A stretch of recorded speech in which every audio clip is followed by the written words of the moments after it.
Why did no one ever look her in the eye? The mess hall at Fob Bastion carried the same heat and grit that coated every breath of Afghanistan, a dry, metallic air filled with the hum of generators and the smell of burnt coffee, the kind that lingered in your lungs long after you left the tent. Fans buzzed lazily overhead, pushing dust in slow circles. Forks clinked, boots scuffed, and in the corner a radio crackled with static, trying to find a signal in a world full of noise. That's where she sat, Corporal Sarah Whitaker, hunched over a battered field radio, sleeves rolled up, her dark hair tied back, a small screwdriver glinting in her hand. She moved with quiet precision, twisting, tightening, adjusting wires that looked like veins in a machine's heart. Around her, soldiers talked, laughed, bragged. No one noticed her, not really, except when they wanted a joke. "Look at her," one Marine muttered, his voice low enough to sound casual but loud enough to sting. "She can fix a wire, but she couldn't fix a war." The table erupted with chuckles, the kind that fill empty spaces and make men feel taller. Sarah didn't look up, didn't respond. The laughter rolled past her like wind against a wall.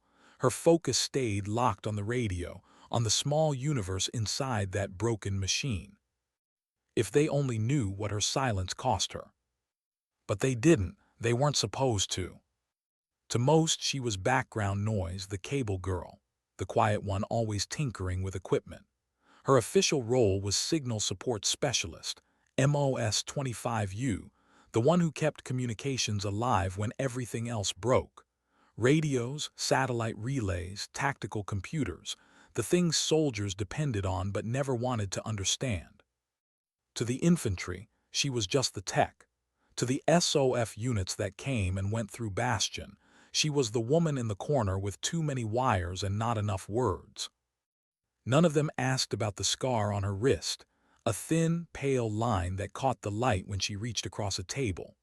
No one wondered why her movements were so deliberate, why she carried herself with the posture of someone who had seen combat up close, too close. Sarah kept it that way. She learned a long time ago that silence protects you better than armor. The screwdriver she used wasn't standard issue. Its handle was worn smooth from decades of use, her father's. He'd carried it through jungles half a world away, under monsoon rain and rifle fire, in a war that ended long before she was born. He told her one thing before he died. The right tool in the right hands can save lives, even if no one remembers who held it. Sarah had carried that tool ever since. Sometimes, when the noise of the base got too loud, the laughter, the generators, the endless static, she'd find herself thumbing the cool metal of that screwdriver, tracing the scratches in its handle. She wasn't sure if it was superstition or a reminder, but it grounded her. Like her father's dog tags that rested against her heart, a weight she could feel with every breath. The dog tags were a secret too. Not because of what they were, but because of what they meant. He had been a man who believed that serving didn't make you special, doing your job when everyone else breaks, that's what mattered. And that belief had shaped her. The world saw soldiers in two types, the loud ones and the invisible ones. Sarah had learned to survive as the latter. The invisible ones keep the world turning, while others take the credit. She didn't mind, not anymore. But sometimes, late at night, when the radios hissed and the desert wind rattled the tent flaps, she caught her reflection in the dark screen of her console, her eyes tired, her face smudged with dust, and she asked herself the question she could never answer. When did silence become my shield instead of my prison? In the mess hall that morning, her coffee was cold. The chatter around her was louder than usual. Deployment rumors, rotations, patrols that never came back the same, but her table stayed empty as always. She didn't even glance up when laughter echoed again. "Hey, cable girl," someone called out from across the aisle. "Got any wires you can twist for us today?" The tone was teasing, careless. A few soldiers laughed, boots thudding on the wooden floor. Sarah lifted her cup, took a sip, and set it down without a word. The insult didn't matter. The silence that followed did. People like to fill silence with noise, and when you don't give them that, when you refuse to react, it scares them. Her quiet composure became the most unsettling thing about her. They didn't know what she was thinking. They didn't know that behind her calm stare were flashes of other places, other nights, the sound of mortars, the smell of burning sand, the scream of a radio operator cut off mid-transmission. She lived through things most of them only watched in training videos. But she'd promised herself never to talk about it again. Not after Helmand. Not after what happened there. So she worked. Every day she made sure the lines stayed open, the networks alive, the signals clear. She monitored, repaired, logged, and patched. And when something broke, she fixed it faster than anyone else on base. Still, the whispers continued. She only got through training because she's a woman. Standards are softer now. Cable girls got it easy. She never leaves the wire. The words were familiar. They had sharp edges, but she'd built calluses around them. She didn't answer because she didn't need to. Some truths defend themselves in time. But time was slow in Bastion. That night the desert wind carried a chill that seeped through every seam of the tents. The stars looked close enough to touch, cruelly beautiful above the dust. Sarah sat alone in the comms tent, bathed in the glow of green screens. Radios clicked and hissed around her like restless ghosts. This was her world, the hum of machines, the rhythm of signals bouncing between towers and satellites. She adjusted a frequency, jotted a note, stretched her sore fingers. Copy Alpha 6. Recheck your channel. You're bleeding over Delta Net. Static answered, then a faint voice. Roger, adjusting now. The sound steadied. Another job done. She leaned back, listening to the faint hum of the generator outside, the flutter of the tent canvas. A few hours later, when the laughter from the wrecked tent faded and most of the base was asleep, she caught herself thinking about home, about North Carolina's humid evenings and the sound of cicadas outside her mother's porch, about her father's voice teaching her how to strip copper wire without cutting too deep, about the day she'd raised her right hand and promised to serve. That day, she hadn't joined to prove anyone wrong. She joined because her father had taught her that silence isn't weakness, it's focus. But somewhere along the way, the silence had become isolation. And even if she never admitted it, it hurt. Sometimes she wondered what it would feel like to have someone look at her and see her. Not the uniform, not the job, just the person underneath. But no one did. So she stopped expecting it. Instead, she focused on the work. Because when everything else falls apart, the friendships, the respect, the noise, the work remains. And maybe that's all she needed. The next morning, the heat returned like punishment. The air shimmered above the sand. By midday, the comms tent felt like an oven. Sweat rolled down her spine as she hunched over a receiver, tapping it with her screwdriver. A sudden burst of static crackled through the room, followed by a string of words in Pashto. She froze. It was faint, broken, but her mind caught it instantly. She knew that dialect. Her lips moved before she realized she was speaking. A quiet translation under her breath, instinctive, fluent. Movement south of the ridge, watching convoy. The sergeant beside her blinked. You understood that. Sarah didn't answer. She just kept adjusting the gain until the signal faded again. Later, that sergeant told someone, who told someone else. By sunset, whispers spread across Bastion again. She speaks Pashto. No way, she's bluffing. Man, I heard her, like she'd lived there. No one asked her directly. They just stared a little longer when she passed. And when a private accidentally pulled a folded document from her pack, an old commendation letter with the top words, "For distinguished service under fire," the rumor mill exploded. No one could explain how a cable clerk ended up with something like that. Sarah said nothing. She just took the paper back and slipped it into her pocket. But that night, as she sat alone, the paper pressed against her heart, she knew something was changing. The silence that had protected her was starting to crack. And she wasn't sure she was ready for what would come next. Because secrets, once they start to surface, don't stop halfway. And hers, the one she had buried beneath wires, scars, and silence, was about to make everyone on that base see her for who she really was. Not the cable girl, not the quiet one, but the voice that once kept men alive when the world around them was on fire. Why was everyone whispering her name now? The day after the Pashto incident, the air at Fob Bastion felt heavier, not from heat this time, but from eyes. Everywhere Sarah Whitaker went, conversation thinned. Forks stopped clattering, laughter paused mid-breath. Soldiers looked up just for a heartbeat, then back down again. It wasn't respect. It wasn't hostility either. It was something in between. The uneasy quiet people keep when they realize they might have been wrong. She kept walking. Across the dusty yard, her boots pressed faint tracks into the red sand. The sun had bleached the world into one color, as if the entire base was painted in tones of fatigue. A black hawk thundered overhead, kicking dust into the air, and everyone flinched except her. She didn't even look up. Inside the comms tent, the air vibrated with machine noise, static clicking relays, the faint buzz of power. Sarah moved through it like it was music. Her fingers traced cables, testing connections. Sweat dampened the collar of her uniform. "Morning, cable girl," someone said from behind her. The voice was quieter now, uncertain. She turned just enough to meet the man's eyes. The sergeant who'd once laughed loudest.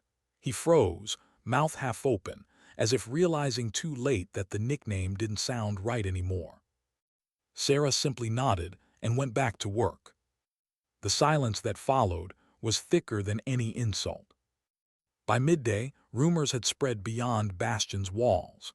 A corporal from logistics swore she'd seen a commendation in Sarah's pack, something official, something with seals. A private from maintenance claimed she'd heard her speaking another language on the radio. A medic said he'd seen a tattoo under her sleeve that didn't belong to Signal Corps at all. And as gossip does in closed spaces, every story grew taller with each retelling. She used to be Intel. NAS Special Ops Comms. Heard she was attached to a SEAL team once. Then why's she here? No one had an answer. Sarah worked through it, pretending not to hear, but she could feel the current shifting under the surface. The mockery was gone, replaced by curiosity and fear. It shouldn't have mattered, but it did. Because for the first time in months, people noticed her. Not the way she wanted, but still. And that brought its own kind of loneliness. When people build you into a mystery, they stop treating you like a person. That night, she sat outside the tent with a mug of instant coffee gone cold, watching the horizon fade from gold to gray. The desert was quiet except for the generators and the faint echo of boots somewhere beyond the wire. She remembered her father's voice again. "Stay steady, kid. The world shakes enough without you joining in." She smiled faintly. He said that after a storm knocked out power back home, when she was 10, and had insisted on helping him rewire the house. She burned her hand on a hot bulb and cried, and he just handed her that same screwdriver she carried now. Steady hands, always steady. She rubbed her wrist absently where the scar lived. It wasn't from the bulb. That one was deeper, earned under a different sky. She closed her eyes, and for a moment Bastion's hum faded. The smell of diesel was replaced by the acrid sting of burning metal. She was somewhere else, back in Helmand, in the valley they'd called Red Sand. Bullets like rain, voices screaming over radios, the ground shaking so hard it felt alive. And her voice, cutting through it all, calm, clipped, counting coordinates as if the world depended on it. Because it had. Her chest tightened. Not now. She opened her eyes, forcing the memory back behind the wall she'd built years ago. The desert wind swept across the camp, carrying grit that stung her cheeks. She finished her coffee, set the mug down, and went back inside. Work was easier than remembering. The following afternoon, during a base defense drill, the divide became impossible to ignore. An infantry squad rehearsed maneuvers in the yard, shouting commands, rifles snapping to shoulders in perfect rhythm. Sarah stood at the edge with her notepad, headset coiled around her neck, waiting for a pause to run comms checks. "Hey, cable girl," the squad leader said, forcing a grin. "Not your lane, remember." His men chuckled, more out of habit than confidence. She met his eyes steady, then turned away without a word. Her silence was an answer sharper than any comeback. It rattled them. There's something about calm that exposes noise for what it really is, fear disguised as arrogance. By evening, the same squad leader lingered by the comms tent, pretending to check equipment. Sarah ignored him until he finally spoke. "Look about earlier," he muttered, scratching the back of his neck. "Didn't mean anything by it." She paused mid-task, then nodded once. "Understood, Sergeant." No anger, no warmth, just acknowledgement. He left quickly, and she exhaled slowly, realizing how tired she was, not from work, but from constantly proving she didn't need to. Later that night, when most of the base had gone quiet, Sarah sat alone again, cross-legged beside her equipment. The radio's soft hum filled the space like a heartbeat. She pulled her father's screwdriver from her pocket and turned it in her fingers. For the first time in weeks, she let herself whisper aloud, "Maybe I should have stayed home, Dad." The sound of her own voice startled her. It sounded foreign, fragile. But once the words started, she couldn't stop them. Mom was right. I could have been teaching kids by now, not patching broken wires in a desert where no one even knows my name. She looked toward the ceiling, where the canvas rippled under the wind. But then again, who would fix the radios? Her laugh was small and tired. A sudden burst of static cut through the moment, making her flinch. "Bravo 7, this is Bastion, check signal," she said automatically. No response, just another hiss. She adjusted the dial, checked the antenna feed. A weak return came back, fractured and faint. "Repeat, contact convoy." Her heart jumped, the line dropped. She tried again. "Bravo 7, confirm last transmission." Nothing. She frowned, logged the interruption, and kept working until the signal steadied again. Probably just terrain interference, she told herself. Nothing unusual. Still, a chill ran down her spine that had nothing to do with temperature. The next day, the base woke to the same routine: heat, drills, noise. Yet the tension in the air was palpable. Sarah could feel it, an invisible current running through conversations. The convoy scheduled to leave Bastion that morning was larger than usual. Supply trucks, medics, a few armored escorts. Rumors said they were heading through a risky corridor west of the Helmand Line, the same terrain that had haunted her dreams for years.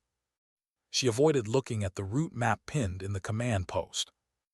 Instead, she focused on her tasks, running diagnostics, logging call signs, preparing backup frequencies. When she handed the comms sheet to the operations officer, he barely glanced at her. "Thanks, Corporal," he said, distracted. "We've got it from here." She hesitated, tempted to say something, to mention that last night's interference came from the same region the convoy would cross, but his tone left no room. "Understood, sir." She turned away, jaw tight. Sometimes the hardest part of being right is knowing no one's listening. By dusk, the horizon glowed blood-red. The convoy had departed hours earlier. The base settled into its usual rhythm until it didn't. The first transmission hit like lightning. "Bastion, this is Bravo 7, contact. Contact. Multiple vehicles hit ambush on Route Delta." Then static. The command post erupted. Officers sprinted toward maps, radios flared alive, voices overlapped. Orders clashed in a storm of panic. Sarah's chair scraped against the floor as she moved to her station, hands already pulling cables, tuning frequencies. Then silence. The entire network went dead. Every radio in the room hissed once, then fell quiet. Someone cursed. Another slammed a fist on the table. "We've lost comms." Sarah's pulse steadied, not spiked. Training took over, the kind drilled into her long before Bastion. She scanned panels, rerouted power, fingers flying across switches. "Corporal, what's happening?" an officer barked. "Checking secondary relays, sir," she said, voice level. A few soldiers watched, uncertain whether to help or get out of her way. "Radio's gone, we've lost them." "Check again," Sarah said softly. The tone in her voice made the lieutenant stop mid-shout. She reached for her screwdriver, loosened a coupling, adjusted a wire. Static flickered back to life, faint at first, then stronger. "Bravo 7, 9 line, wounded, requesting." The room exhaled as one. Sarah fine-tuned the signal until the words cleared. She slid the headset to the nearest officer. "They're yours again, sir." But while the others focused on the wounded report, Sarah caught something else. A different voice bleeding faintly through the background, foreign, rapid. "Pashto." Her stomach tightened. She leaned closer, filtering the noise, translating quietly to herself. "They're flanking, East Ridge, cutting reinforcements." Her head snapped up. "They're moving east," she said sharply. "They'll box the convoy in if they're not stopped." The entire command post froze. Every eye turned to her. "Are you sure?" the major asked. "Yes, sir." He hesitated only a second before grabbing the map. "Reroute reinforcements east, now." Orders flew, radios screamed, and the room transformed from chaos to purpose. Sarah kept working, monitoring channels, patching relays, translating fragments. Sweat stung her eyes, but her hands never shook. Outside, the desert wind howled against the tent, echoing the tension inside. Somewhere beyond the horizon, men's lives hinged on the steadiness of her hands. And for the first time since she'd arrived at Bastion, no one called her Cable Girl. They just watched her work, silently, reverently, afraid to break whatever magic she was weaving from static and steel. When the frequencies finally stabilized, Sarah leaned back, exhausted. The room buzzed with motion, officers shouting coordinates, runners dashing between tents. But beneath it all was a strange calm, a collective realization that everything they'd thought about her had just changed. She didn't meet their eyes. She just wiped her palms on her trousers, tucked her screwdriver back into her pocket, and murmured, almost to herself, "Just doing my job." No one laughed this time. And somewhere beyond the storm of voices, the distant thunder of rotors began to rise. Reinforcements were airborne. But the night wasn't done with her yet. Because someone had just entered the command post, a man whose boots still carried desert dust, whose eyes scanned the room like radar. A Navy SEAL captain. And when his gaze landed on Sarah Whitaker, the entire base was about to learn the truth she'd buried for years. What made a room full of soldiers go completely still? The flap of the command post tent lifted, and a rush of night air rolled through, the first cool breath after hours of heat. Dust swirled across the floorboards. The hum of generators outside faltered for half a beat as every conversation inside died. A man stepped in. Boots caked in desert grit, sleeves rolled.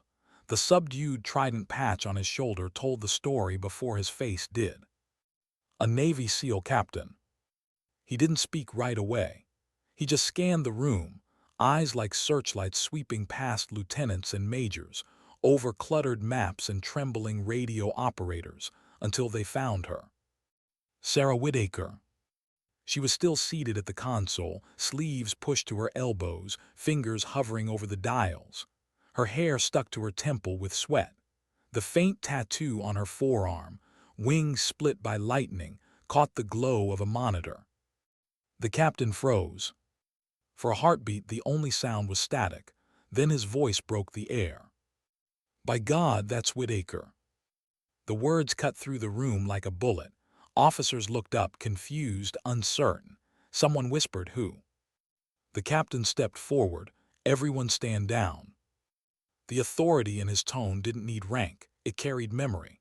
Real memory, the kind that smells like cordite and blood. He stopped a few feet from Sarah, disbelief softening into something heavier. "You're still hiding in comms," he said quietly. "After Helmand, after Red Sand." The name hit the room like a detonation. Red Sand. Even the newest privates had heard it, the operation whispered about in every smoke pit and chow line. A joint task force cut off in the Helmand corridor. RPGs, machine gun nests, no extraction window. The kind of fight where maps stopped mattering and survival became legend. Sarah didn't move. Her eyes met his for the first time. He nodded slowly, almost to himself. "You held the net for 4 hours under fire," he said. 4 hours, when every other comms link was gone. A murmur rippled across the tent. Someone exhaled sharply, another swore under their breath. The captain turned, his gaze sweeping over the stunned faces around him. "You're staring at the reason half my men are still breathing." Silence, pure absolute, followed. The sergeant who'd once mocked her looked at the floor. The young private who'd spread rumors went pale. Even the major who'd barked orders a moment ago found himself standing straighter, unsure where to put his hands. The captain's voice dropped lower. "She called air in through mortar fire so close we could feel the heat through our vests. Radios fried, batteries gone, antennas shot to hell, and she still kept us talking to the birds overhead. Without her, you'd have another 32 names carved on a wall back home." He paused. "She didn't just fix radios. She was the radio." Sarah's throat tightened, but she kept her face calm. The memories she'd buried began to surface uninvited. The roar of jets overhead. The burning metal of the headset against her cheek. The sound of her own voice counting coordinates, while rounds chewed the earth inches from her boots. She remembered the captain then too, blood streaked across his sleeve, eyes wild but steady, yelling into the net, "Keep talking, Whitaker. Keep me on the line." And she had, until the sky answered. Now, years later, the same man stood before her, alive because she hadn't stopped talking. He straightened, boots clicking together, spine rigid. Then, in one motion so sharp it sliced the air, he raised his right hand in salute. A SEAL captain saluting a corporal. No one breathed. The fluorescent lights buzzed faintly overhead. Radios crackled in the background like nervous whispers. The salute hung there, perfect, unwavering. Sarah's heart pounded once, then steadied. She rose slowly from her chair, dust falling from her uniform. Her scar caught the light again as she returned the gesture, slow, deliberate, eyes forward. When her hand reached her brow, the air shifted.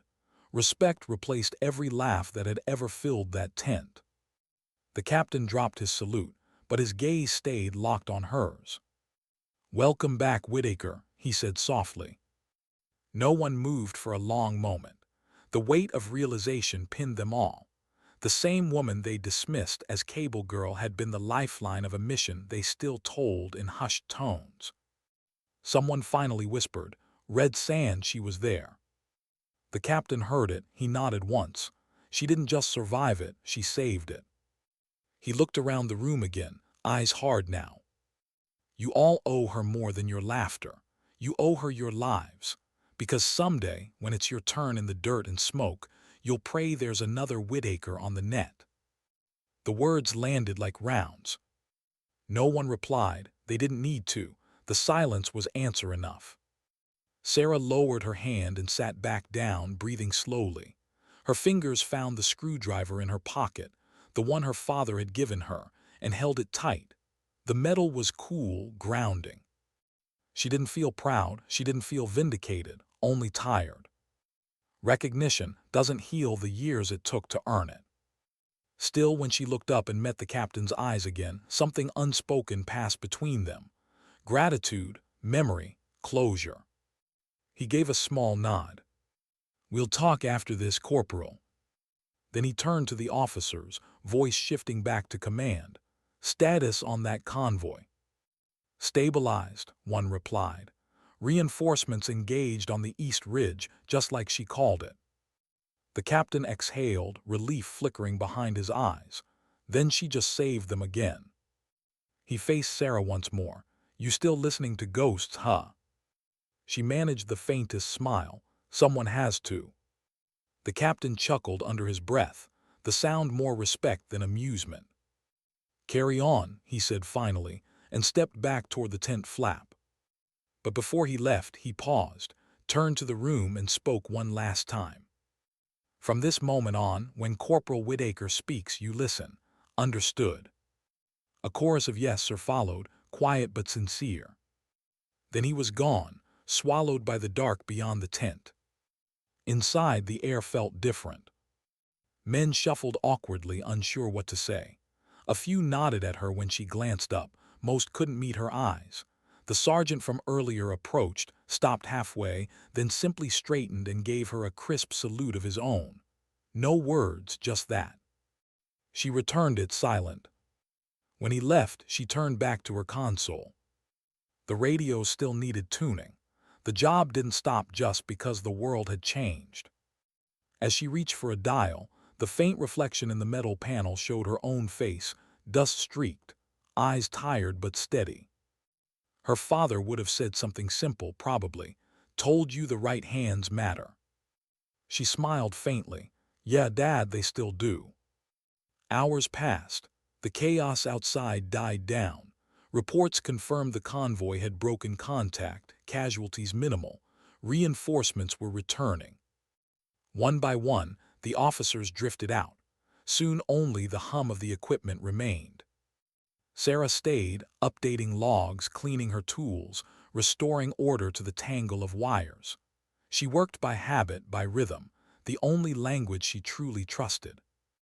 At some point, a shadow crossed the entrance, the SEAL captain again. He stepped inside quietly this time, no audience, no command tone, just a man walking toward an old memory.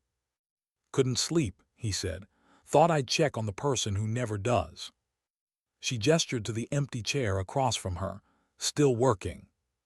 He sat. For a moment they just listened to the static. "You kept us alive back there," he said finally. "Never got to say that properly." "You just did." He studied her face, the scar, the calm. "Why'd you disappear into comms? You could have gone anywhere after that op." Sarah hesitated, eyes fixed on the flickering console lights. "After Red Sand," she said quietly, "the noise wouldn't stop. Every time a radio cracked, I heard their voices again. The ones who didn't make it. So I figured, maybe if I kept working with radios, I could keep the silence from swallowing me." The captain nodded slowly. "That's not running away, that's surviving." She shrugged. "Maybe, but it's lonely work." He leaned back, arms crossed.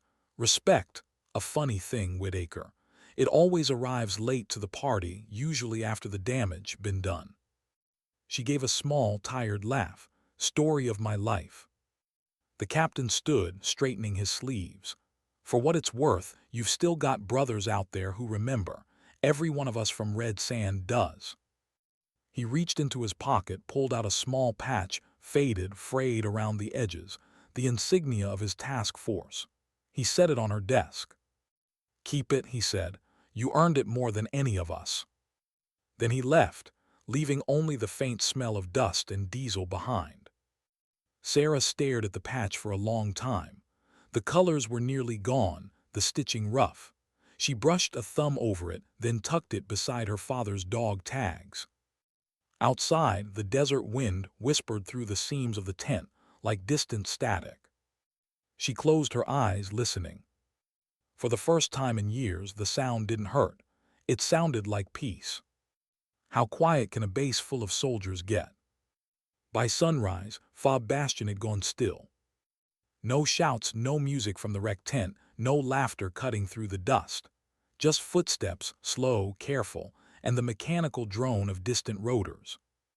The desert light crept in low and red, spilling across rows of tents and half-empty coffee mugs. Sarah Whitaker sat outside the comms post with her mug between her hands, watching the sun rise through the haze.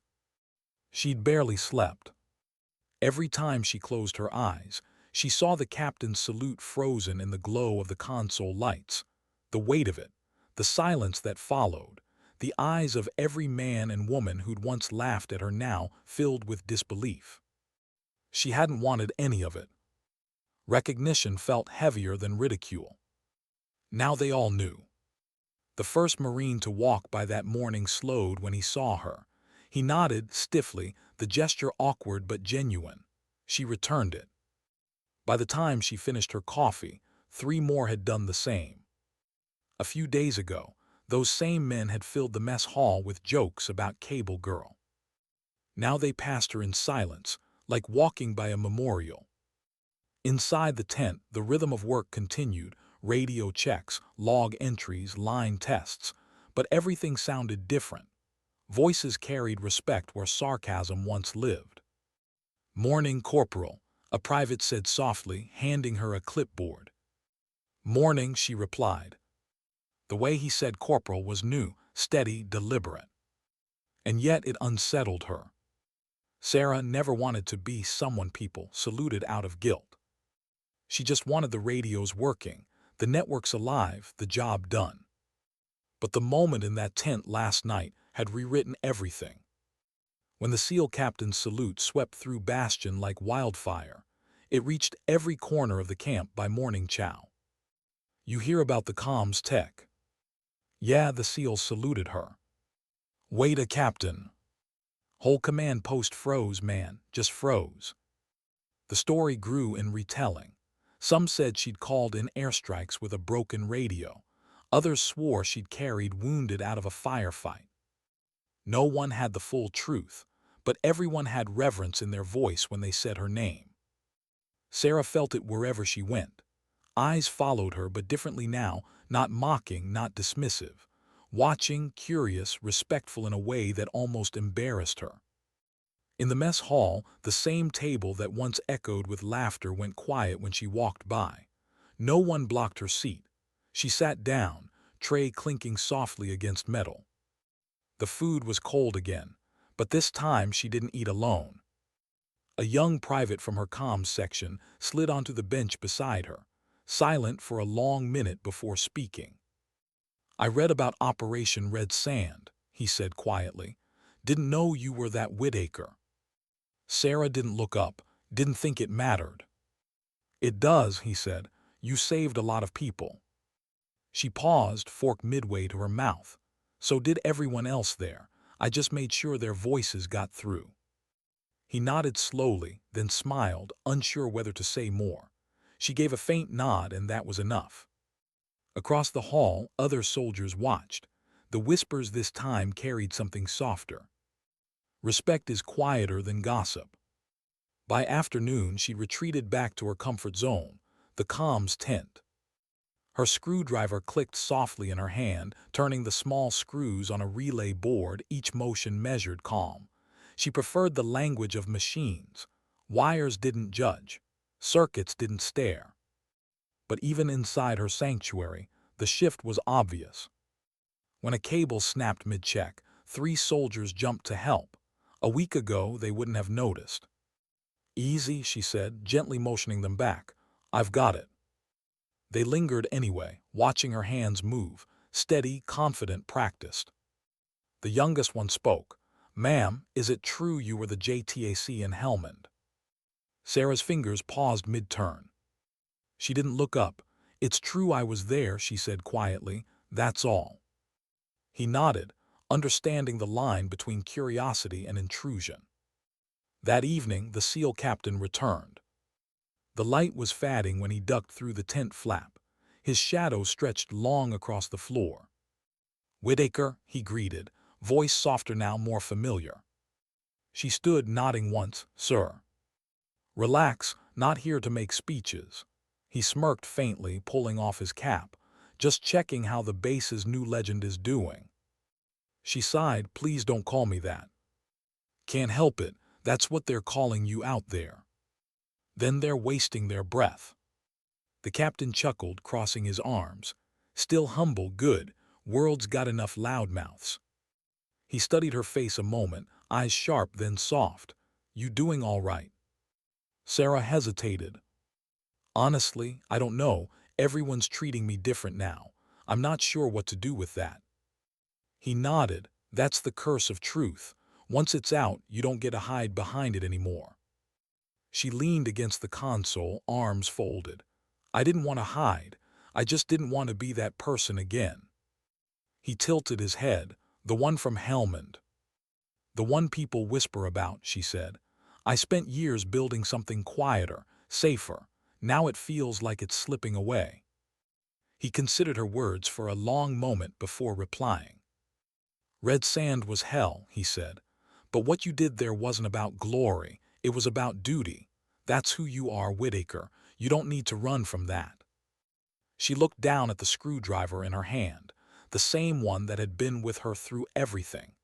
"Duty doesn't feel like much when you're the only one who remembers it." "Not anymore," he said. She met his eyes. "Maybe, but respect earned in silence, it's not easy to carry once the silence breaks."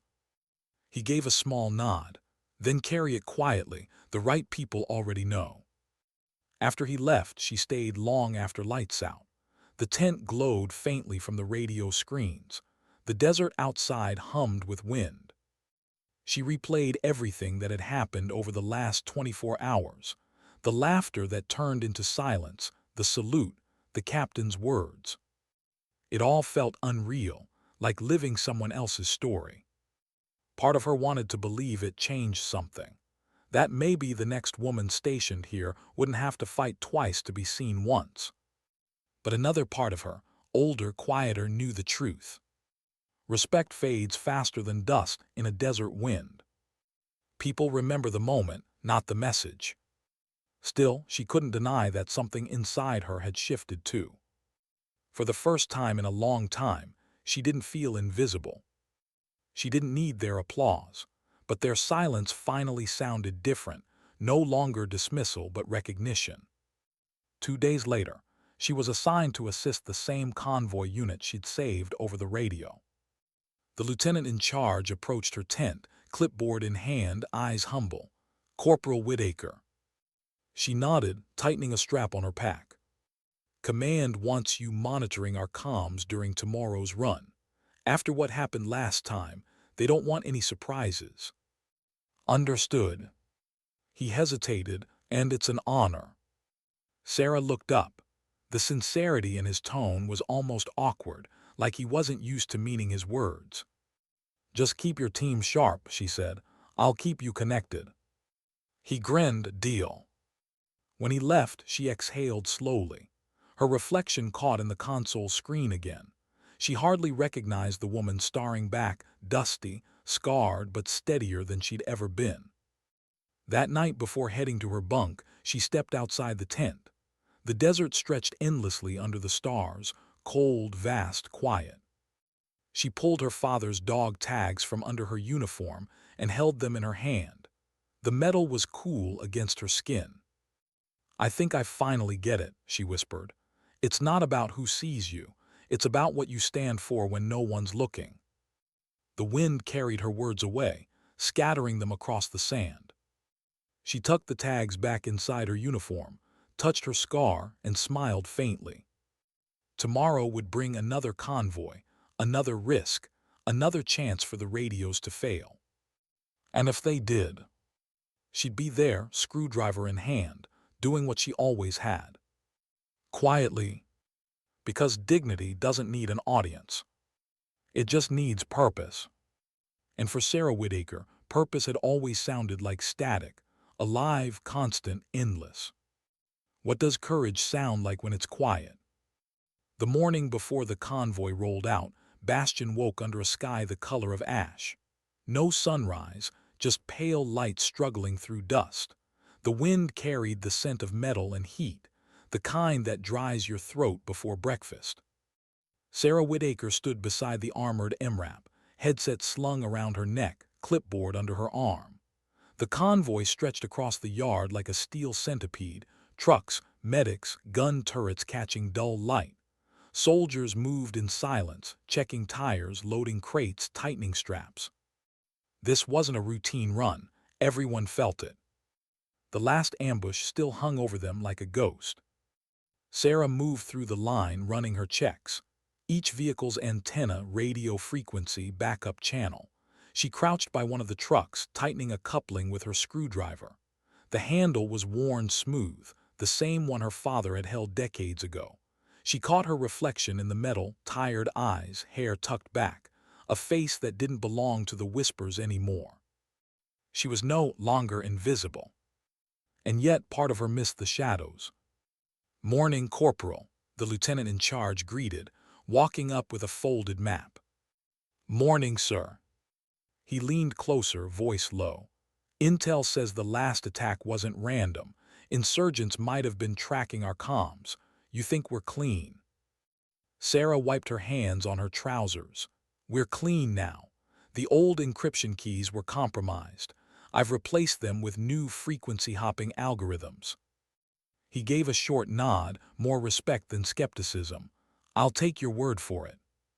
"You should," she said, half a smile tugging her lips. The lieutenant grinned, adjusting his gloves. "I do." The words landed gently.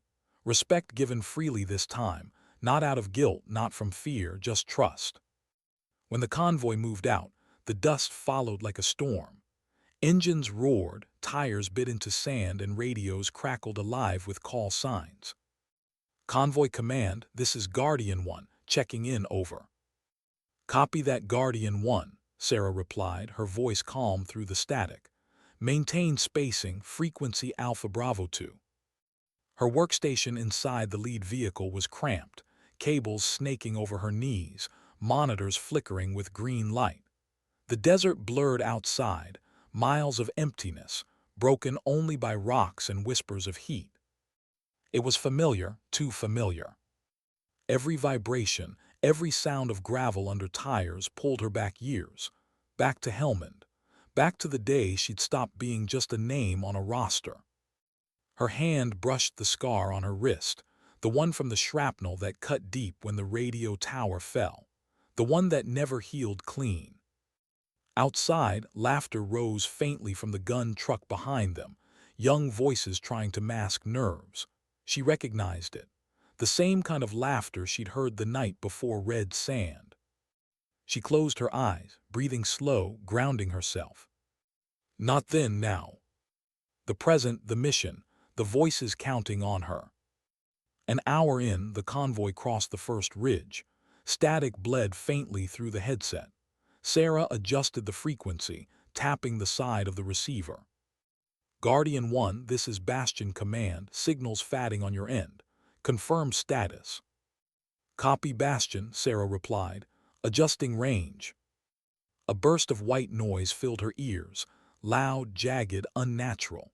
She frowned, fingers moving across the dials. Then she froze. Under the static, something else pulsed, a pattern, a frequency shift that didn't belong. She'd seen this before, long ago. "Jammer signal," she murmured. "Someone's probing our band." The lieutenant leaned forward. "Say again." "They're testing our range, sir. Someone out there's listening." He swore under his breath. "Do we abort?" Sarah shook her head. "Not yet, let me work." Her hands moved fast, switching frequencies, bouncing signals through backup relays. The sound shifted, then cleared. "Signal stabilized," she said. The lieutenant stared at her for a moment, then smiled faintly. "Glad you're here, Corporal." She didn't answer, because deep down she knew what came next. Every pattern has a rhythm, and she recognized this one too well. It was the same frequency hop she'd heard in Helmand the night before her last firefight. By noon, the sun was merciless. The horizon shimmered like a mirage. Sarah drank from her canteen, the water tasting like metal. The convoy slowed as they approached a narrow valley, a choke point surrounded by low ridges. She didn't like it. "Command, this is Guardian 1, she said into the mic. "Request confirmation on route Delta 3. Visibility's limited." Static answered. Then nothing. She adjusted the gain, switched to backup. Still nothing. Her stomach sank. "We just lost contact with Bastion." The lieutenant's jaw tightened. "Jammer again." "Stronger this time," she said, "and close." "Could be terrain." She met his eyes. "Could be company." He didn't argue. "All right," he said, "we hold position." The truck slowed, engines idling low. Dust settled in lazy spirals. The silence that followed wasn't peaceful, it was waiting. Sarah's ears rang with it. The sound before chaos. Her fingers traced the radio's tuning dial.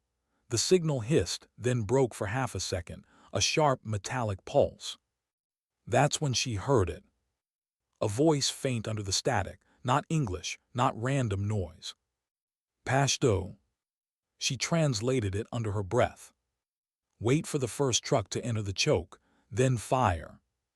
Her blood turned cold. Contact left ridge." The first explosion cut her off. The blast hit the lead truck like a hammer, flipping it sideways in a cloud of sand and smoke. The shockwave slammed into her chest, throwing her against the console. The headset ripped off, cables snapped loose. Outside, chaos erupted. Gunfire tore through the valley. Soldiers shouted orders drowned in thunder. Sarah blinked through the smoke, ears ringing. She grabbed the dangling headset, jamming the plug back into the socket. "Guardian 1 to all vehicles, return fire, establish perimeter." Her voice steadied as adrenaline flooded her veins. She switched frequencies, trying to re-establish contact with Bastion. "Command, this is Guardian 1, convoy ambushed. Repeat, ambushed at Delta 3. We need immediate support." Nothing but static. The jammer was cutting everything. She grit her teeth. "Fine, we'll do it the hard way." She ripped open a side panel, rewiring the signal bypass by hand, soldering two lines together with the edge of her screwdriver. Sparks jumped. The console flickered alive again. "Come on," she muttered, "talk to me." A faint voice broke through. "Bastion." "Guardian 1, read you weak, say again." She nearly laughed. "We're under fire, multiple hostiles on the ridge, requesting air support now."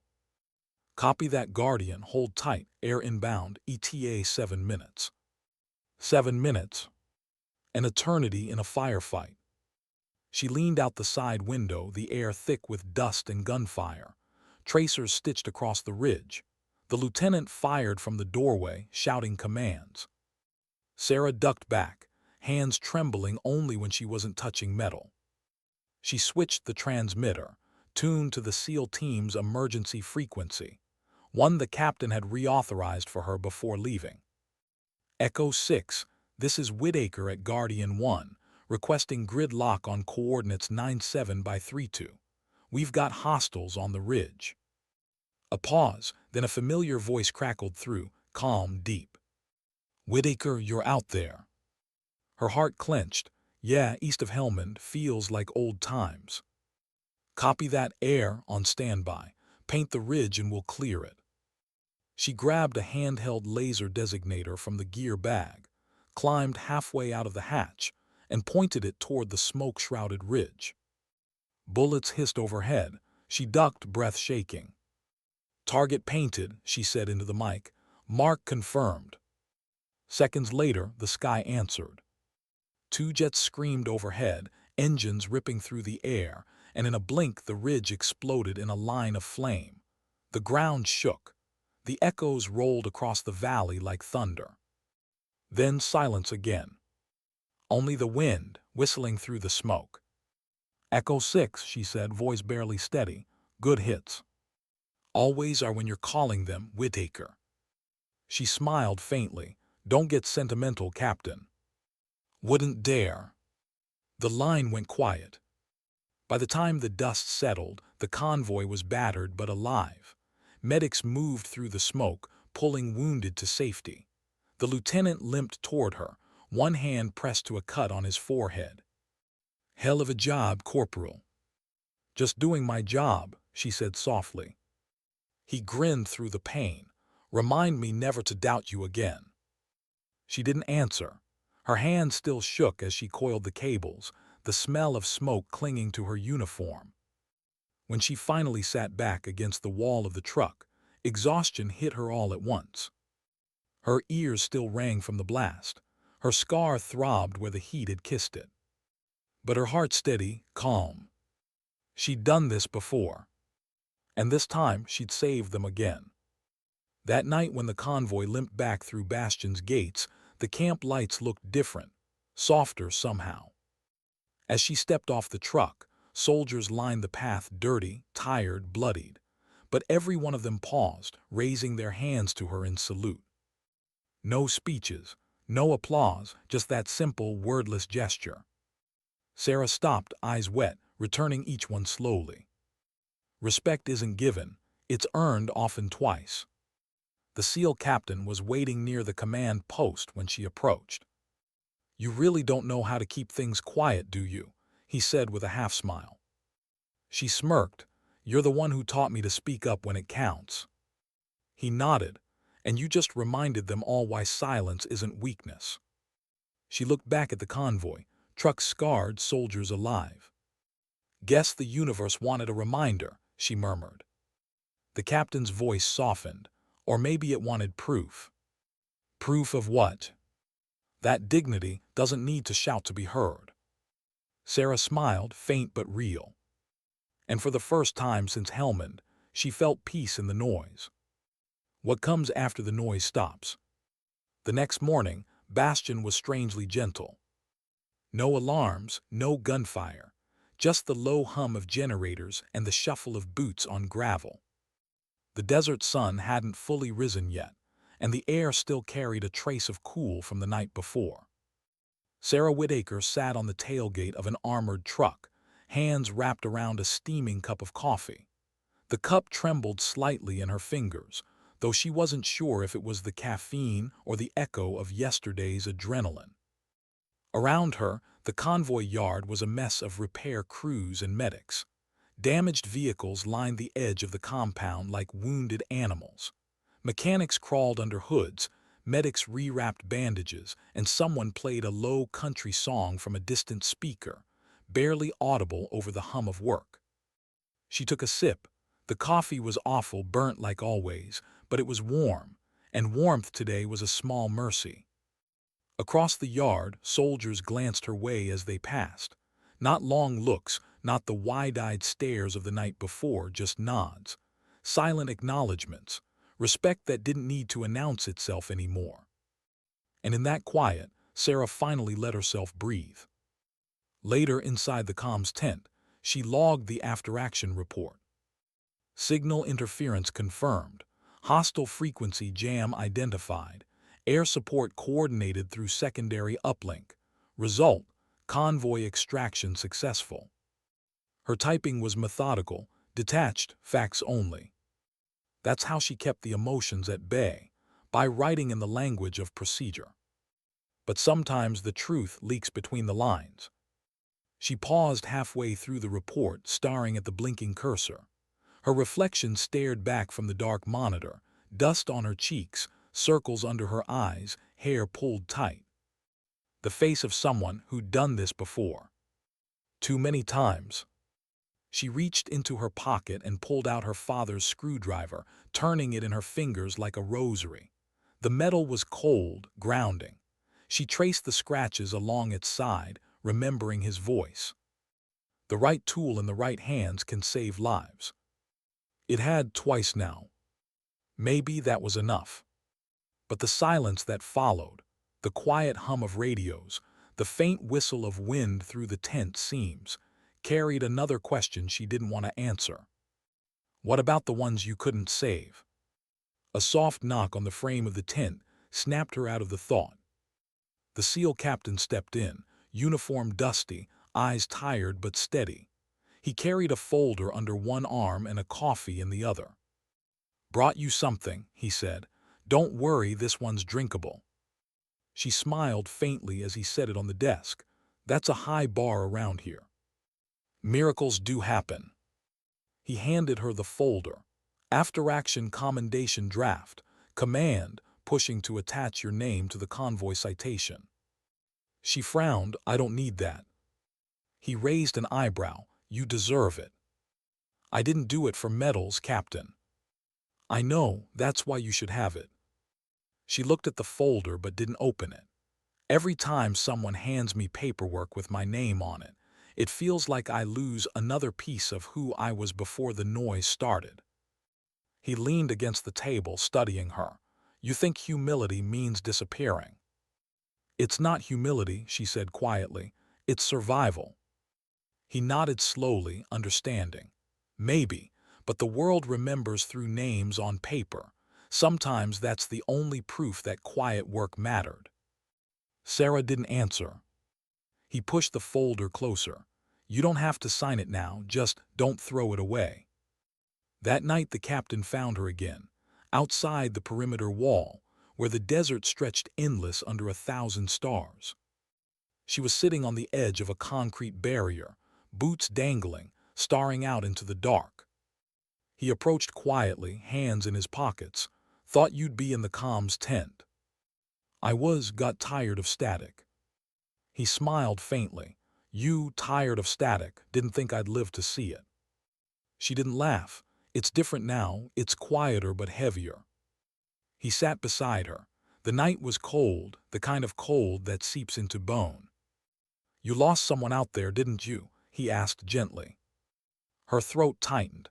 "You lose everyone eventually, but yeah, a few." He waited. "Red Sand," she said after a pause. "We lost our comms officer. He was my mentor.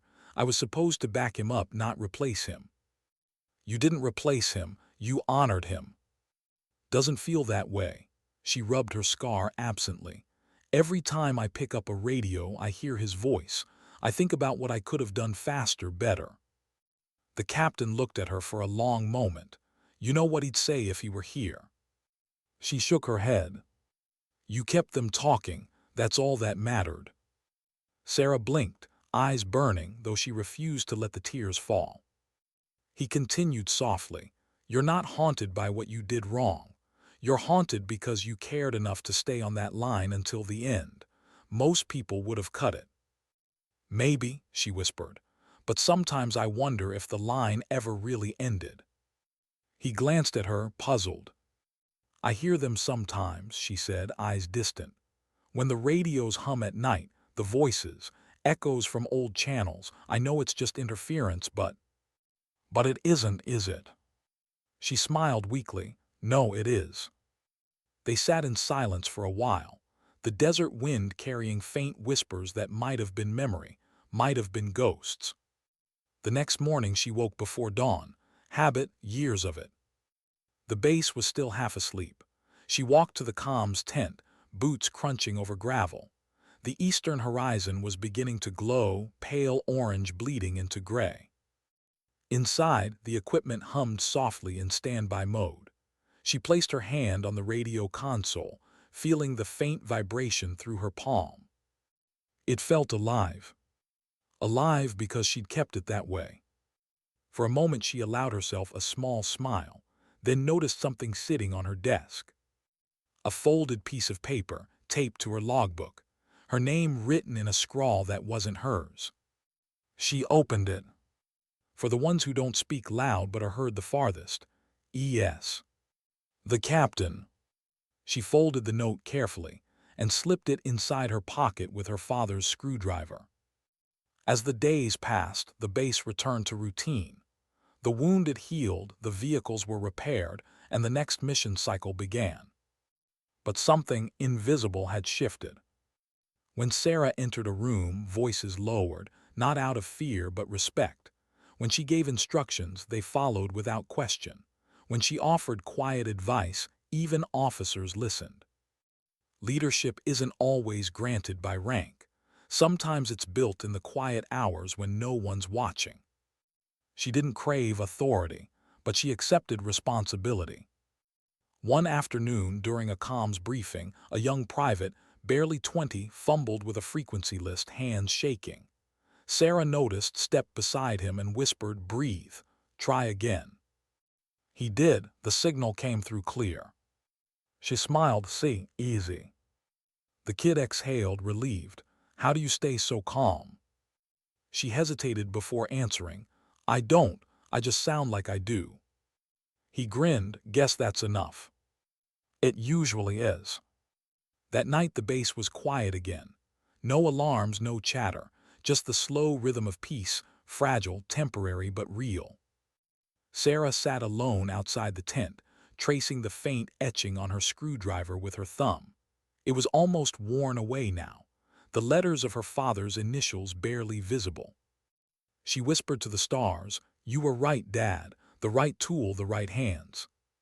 Her gaze drifted to the comms tower silhouetted against the sky, its lights blinking in slow rhythm. So many lives had passed through those signals, cries for help, orders, last words. And through it all, one steady voice connecting them. Her voice. For the first time, she didn't flinch from the truth. The static she once hated was her language. The silence she'd hidden behind was her strength. And maybe that was enough of a legacy.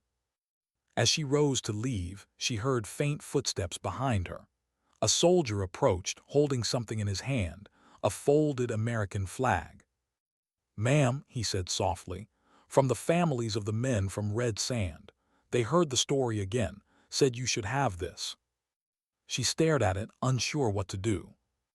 "I can't take that," she said. "They insisted." The soldier set it on the bench beside her and walked away. Sarah sat back down, the weight of the folded flag heavy in her lap. The fabric was rough under her fingers, edges crisp. She closed her eyes, breathing in the faint scent of dust and salt.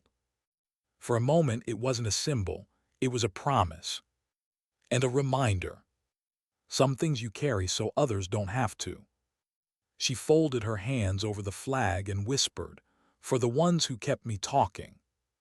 The wind carried her words away, lost in the endless static of the desert night. Why do the quiet ones always get called back first? It started with a knock. 3 short raps on the tent frame, firm, official. The kind of sound that tells you before you even open the flap that your life is about to change again. Sarah Whittaker looked up from the console where she'd been running diagnostics. It was early before sunrise, the sky still bruised with purple. The night shift had just ended, and most of the base was asleep. "Come in," she said. The tent flap lifted, and a young runner stepped in, cheeks red from the cold. "Corporal Whittaker, ma'am, command requests your presence in ops. Immediate." Sarah blinked, caught between fatigue and confusion. "Now." "Yes, ma'am, Colonel's orders." She nodded. "Tell them I'm on my way." The private saluted, then hurried off into the dark. Sarah rubbed her eyes, grabbed her jacket, and stepped outside. The air was sharp, almost metallic. She could see her breath in the early dawn. The base lights glowed faintly against the horizon, towers blinking like distant stars. Her boots crunched over gravel as she crossed the yard. Soldiers moved in silence, the hum of early activity returning as Bastion began to wake. In the command post, the atmosphere was taut. Officers clustered around a map table. Radios murmured quietly in the background. The SEAL captain stood near the back, arms folded, gaze steady. The colonel looked up as Sarah entered. "Corporal Whittaker, glad you're here, sit down." She didn't, sir. He nodded, then gestured to the map. "You saved our last convoy, that's no secret, but intel suggests the ambush wasn't isolated. We're looking at coordinated strikes along the supply route. Someone out there's listening, learning our rhythms." Sarah frowned, meaning our encryption might already be compromised again. "Exactly." The colonel tapped the table. We need to rebuild our comm structure from the ground up, and fast.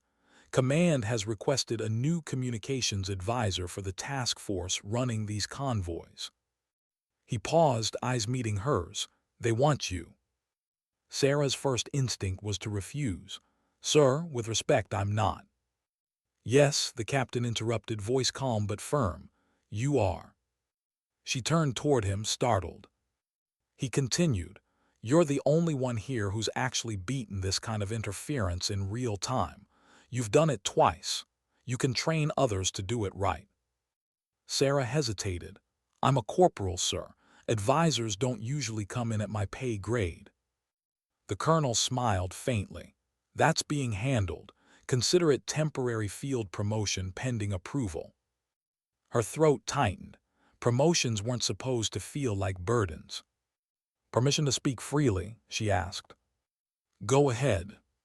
She looked down at the map, all those red lines and blinking dots.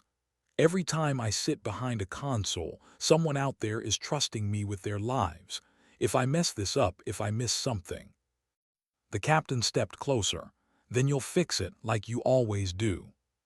She held his gaze for a long moment, then finally nodded. Understood, sir. By noon, she was back in the comms room, but this time she wasn't alone. 6 soldiers stood in a loose semicircle, notebooks in hand, waiting. Some she recognized from the last convoy. Others were new faces, eyes wide with curiosity. She felt their anticipation like heat. All right, she began, voice steady but soft. You all know why you're here. The last ambush wasn't random, the enemy's adapting, so we're going to adapt faster. She picked up a marker and drew on the whiteboard frequency ranges, fallback bands, relay hierarchies. Her handwriting was clean, precise. This isn't about fancy tech, she said. It's about rhythm. You'll start to hear it once you've spent enough time on the net. Patterns, voices, static that doesn't sound right. You trust your ears more than your instruments. One private raised his hand. How do you know when interference is human and not just terrain? Sarah smiled faintly. Terrain doesn't learn, people do.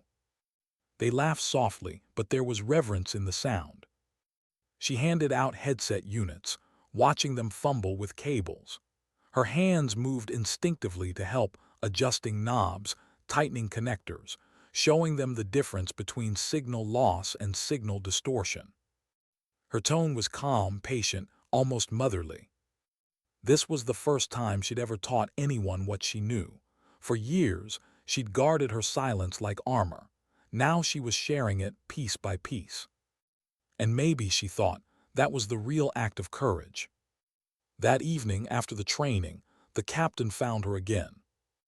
You're a natural, he said, leaning against the doorframe. She chuckled. You mean I didn't scare them off? He grinned. You might have, but they'll thank you later. She gestured to the cluttered desks. They need to be better than me. If they're not, we'll lose them next time. He nodded slowly. Funny thing about leadership. You spend years wishing someone would see you, then, one day, you realize people already are. She glanced at him. I didn't ask for it. No one worth following ever does. As night fell, Sarah walked to the perimeter wall again. The desert stretched endless before her, the sky alive with stars. The silence out here was different, not empty, but full of memory. She pulled the note the captain had written from her pocket and unfolded it. For the ones who don't speak loud but are heard the farthest. Her thumb traced the words until the ink smudged slightly. It was strange. A few months ago, she'd have traded anything to be invisible again. Now, invisibility felt like betrayal to the men she'd trained, to the ones she'd saved, to the ghosts she still carried. She thought of her father again, how he'd taught her that quiet work was sacred. But he'd also taught her something else. One day, someone's going to hand you the mic when everything's falling apart. When that happens, don't whisper, speak. She looked out over the desert and whispered to the wind, All right, Dad, I'm speaking. The next morning came with bad news. An Allied patrol had gone dark, no signal, no GPS, No last transmission. They'd been scheduled to report through the new relay she'd set up. The colonel summoned her, and the captain immediately. They were moving through the northern pass, he said, tracing the map. We've sent scouts, but it's rough terrain. We need to re-establish comms before sending reinforcements.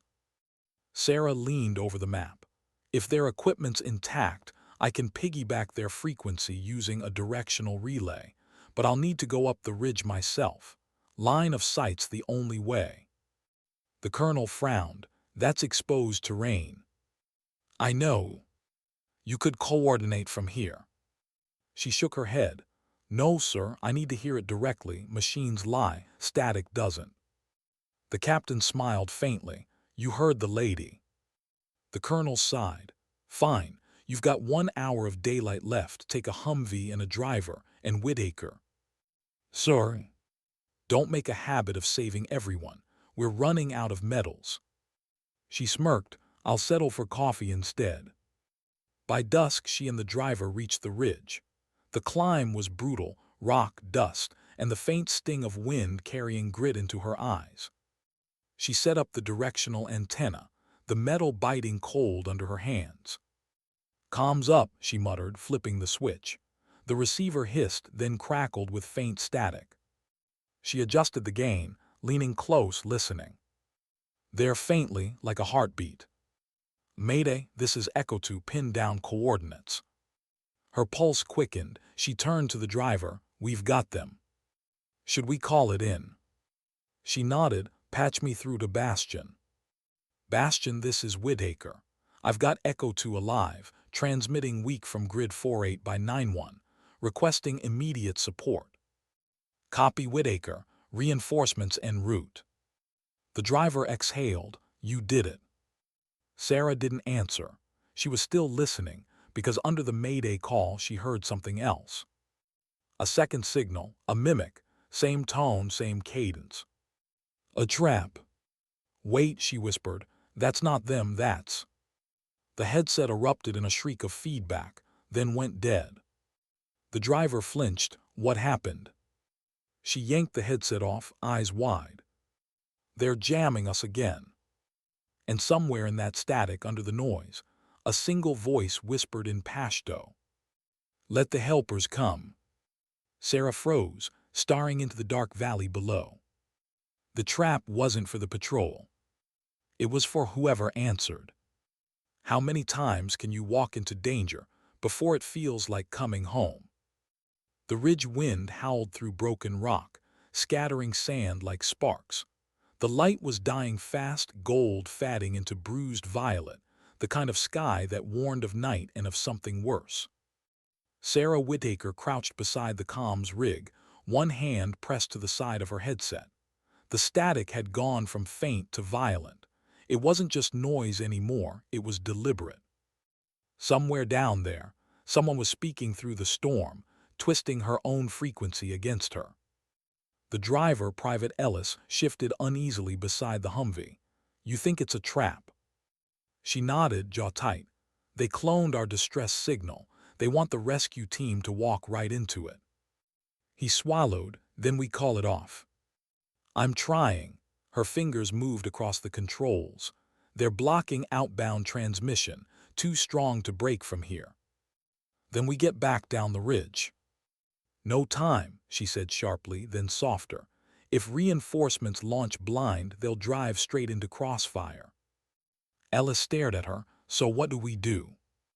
Sarah glanced at the long, thin line of desert stretching below, empty, quiet, a perfect kill zone.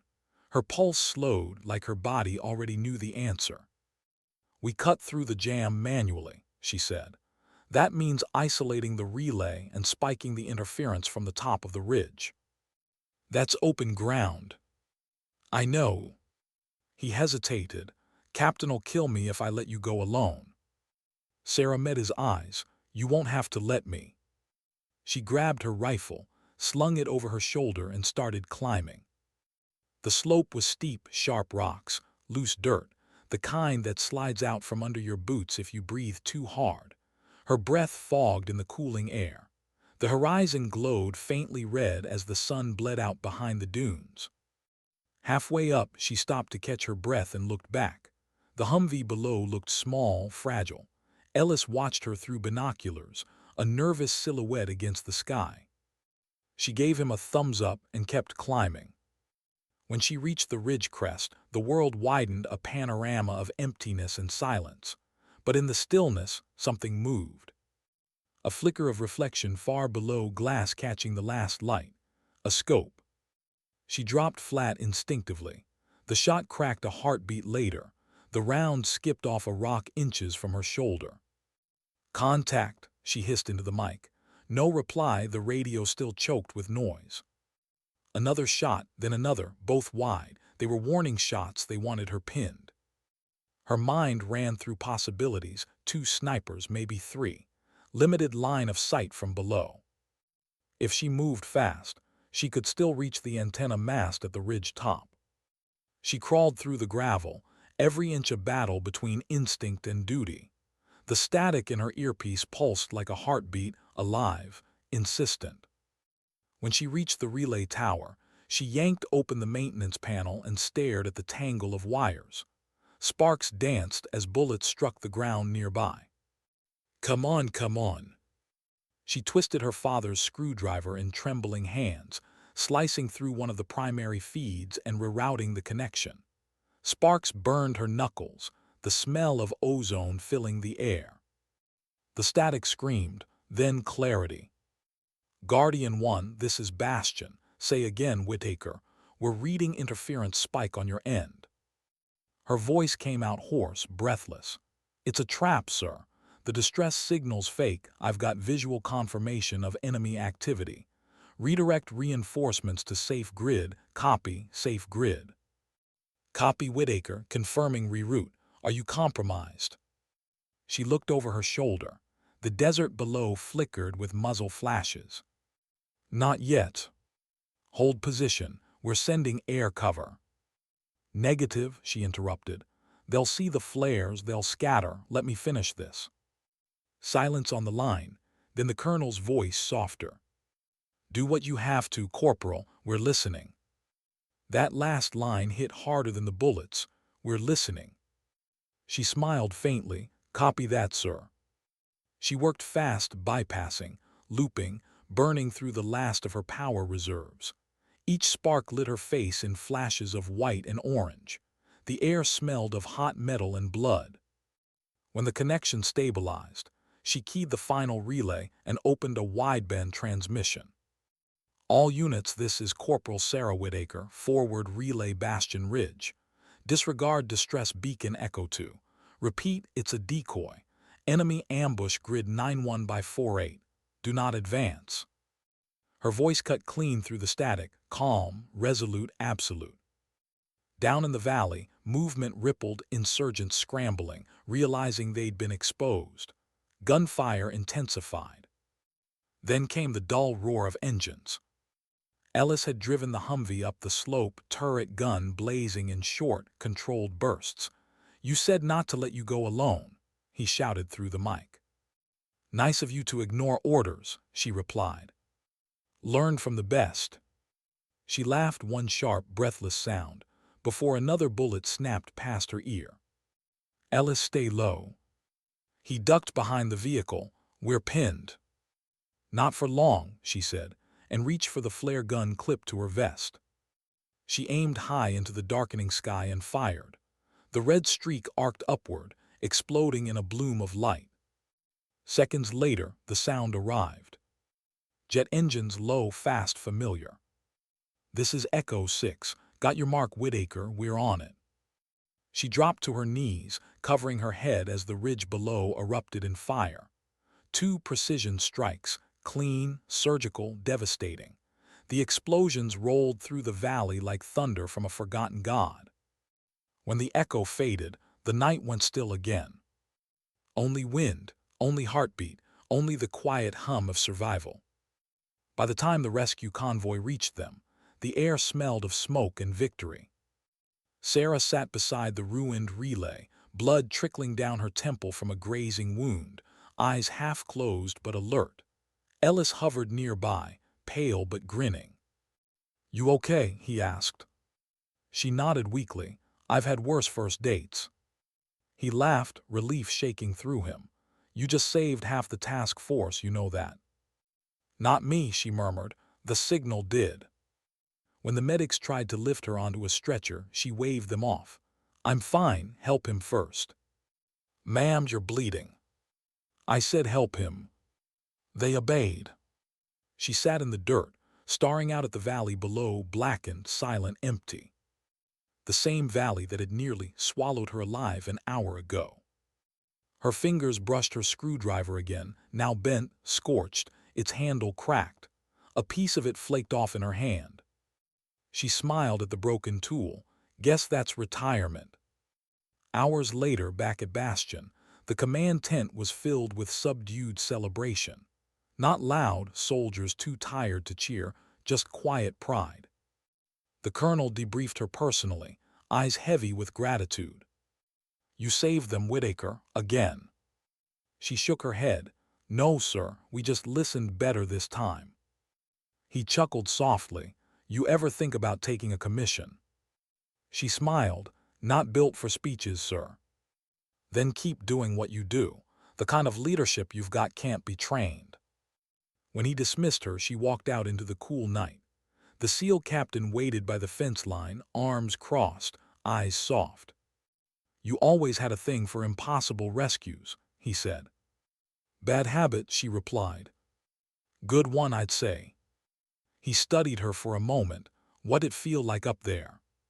She thought for a long second, like finally hearing what silence means. He smiled. "And what's that?" "That it's not absence, it's aftermath." He nodded slowly. "You ever get tired of being right?" "Every day," she said, and they both laughed quietly into the night. Later, in her tent, she cleaned the dust from her gear one last time. The broken screwdriver lay on her desk. She turned it in her hand, tracing the crack where the metal had bent. It had saved lives, again, and like all things that served too long, it had finally earned its rest. She placed it beside her father's dog tags and the folded flag. 3 relics, 3 ghosts. Then she opened a small notebook and began to write. "If anyone ever reads this, remember, it was never about the noise. It was about what you do when the line goes quiet, when no one's watching and no one's left to thank you. That's when it matters most." She paused, looking at the last page, already half full of field notes and frequency codes. At the bottom, she added one final line. "Sometimes dignity doesn't speak, it simply acts." She closed the notebook, set it aside, and turned off the lamp. Outside, the night hummed with life, crickets, wind, the faint thrum of distant engines. She lay back on her cot, eyes tracing the tent ceiling, the rhythm of peace slowly returning to her chest. Tomorrow would bring new orders, new noise, new static. It always did. But tonight, Sarah Whitaker finally slept without her headset on. And for the first time since Helmand, the silence felt kind.